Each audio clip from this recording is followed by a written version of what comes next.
उत्तर प्रदेश में 2027 के चुनाव की बिसात बिछ गई है। मुस्लिम वोट बैंक को साधने के लिए तमाम दल पूरा जोर लगा रहे हैं। आरोप प्रत्यारोप और वार पलटवार भी तेज हो चुका है। चुनाव से पहले ओवैसी की पार्टी एआईएमआईएम की सक्रियता ने भी सियासी पारा चढ़ा दिया है। सवाल है कि मुस्लिम एकमुश्त होकर वोट करेंगे या फिर वोट बिखर जाएगा। अगर मुस्लिम वोट बिखरा तो किसे नफा किसे नुकसान।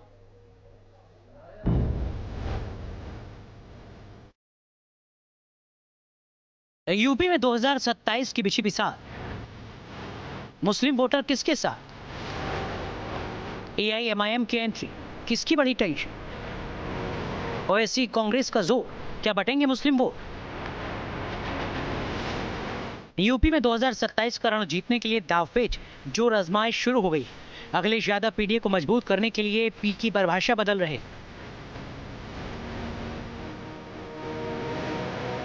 सियासी वार पलटवार के बीच मुस्लिम वोट बैंक पर कब्जे को लेकर राजनीतिक दलों में खींचतान भी शुरू हो गई है। राज्य में करीब 20% से अधिक मुस्लिम आबादी है। 120 से ज्यादा विधानसभा सीटों पर सीधा प्रभाव है। इसलिए मुस्लिम वोट बैंक को साधने के लिए हर कोई जोर लगा रहा है। मुस्लिम यादव समीकरण के सहारे समाजवादी पार्टी कई बार सत्ता की चौखट पर पहुंची है, लेकिन इस बार मुस्लिम वोट बैंक को लेकर कई दल समाजवादी पार्टी पर हमलावर है।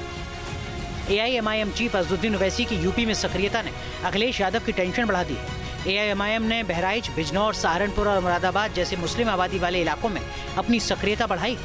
ओवैसी खुद अखिलेश यादव पर मुसलमानों को धोखा देने का आरोप लगा चुके हैं। समाजवादी पार्टी से मुख्यमंत्री के लिए मुस्लिम चेहरे को मैदान में उतारने की मांग कर चुके हैं। एआईएमआईएम अब खुले तौर पर मुस्लिमों की दुर्दशा के लिए सपा को जिम्मेदार मान रही है। आरक्षण देने का वादा करने के बाद समाजवादी पार्टी ने धोखा दिया। तो बताए समाजवादी पार्टी अखिलेश यादव जी, क्या आप मुसलमानों को आरक्षण की घोषणा करने की हिम्मत रखते हैं? क्या केंद्र की जो राजनीति जो लोग दल करते हैं, राष्ट्रीय दल, क्या उनके अंदर इतनी हिम्मत है कि मुसलमानों को आरक्षण दिया जाएगा? सच्चर कमेटी की सिफारिशों को लागू किया जाएगा? क्योंकि दलितों से बदतर अगर कोई जिंदगी गुजार रहा है तो वो भारत का मुसलमान है। ये फैक्ट है। ये उस वक्त सच्चर कमेटी ने भी कहा था। पश्चिम उत्तर प्रदेश में पकड़ रखने वाली आरएलडी भी समाजवादी पार्टी पर हमलावर है। आरएलडी का आरोप है कि समाजवादी पार्टी मुसलमानों के वोट लेती है, लेकिन उसी अनुपात में मुस्लिम उम्मीदवार नहीं उतारती।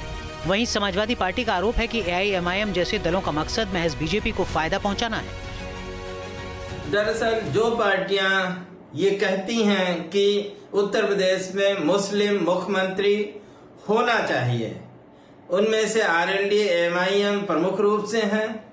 दरअसल ये पार्टियां मुसलमानों की वो हिस्सेदारी भी छीनना चाहती हैं जो आज कम से कम विधानसभा और लोकसभा में है। ये बताएं ना कि भारतीय जनता पार्टी के कितने एमपी एमएलए मुस्लिम हैं। मुस्लिम वोट बैंक की खींचतान में बीजेपी भी समाजवादी पार्टी को घेर रही है। बीजेपी का साफ कहना है कि अगर कोई विशेष वर्ग आपके साथ है तो उसकी पॉलिटिकल भागीदारी भी सुनिश्चित होनी चाहिए।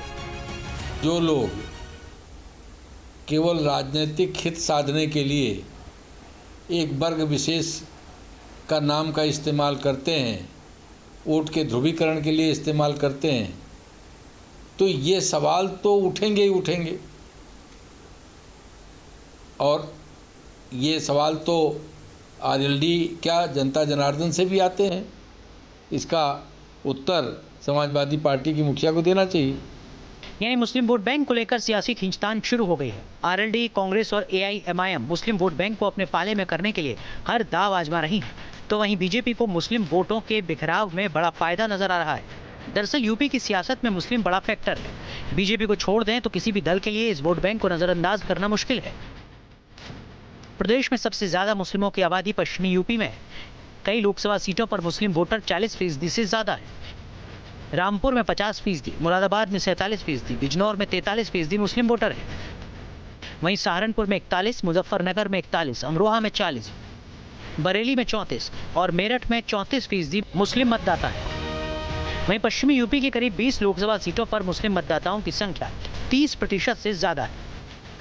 यही वजह है कि एआईएमआईएम, आरएलडी ही नहीं, समाजवादी पार्टी की सहयोगी कांग्रेस भी इस वोट बैंक को अपने पाले में लाने में कोई कोर कसर नहीं छोड़ रही है। लेकिन मुस्लिम वोट किसकी नैया पार लगाएगा, ये देखना होगा। उत्तर प्रदेश में मुस्लिम मतदाताओं की संख्या की बात करें तो पूरे यूपी में मुस्लिम मतदाताओं की तादाद 20% के आसपास है। वहीं पश्चिमी यूपी की बात करें तो पश्चिमी यूपी में मुस्लिम जो वोटर्स हैं वो 26% के आसपास हैं। यही वजह है कि न सिर्फ आरएलडी और एमआईएम बल्कि समाजवादी पार्टी की सहयोगी कांग्रेस पार्टी भी मुस्लिम मतदाताओं को रिझाने में कोई कसर नहीं छोड़ रही। वीडियो जर्नलिस्ट सफल हुसैन के साथ अविनाश सिंह, न्यूज़ नेशन, लखनऊ।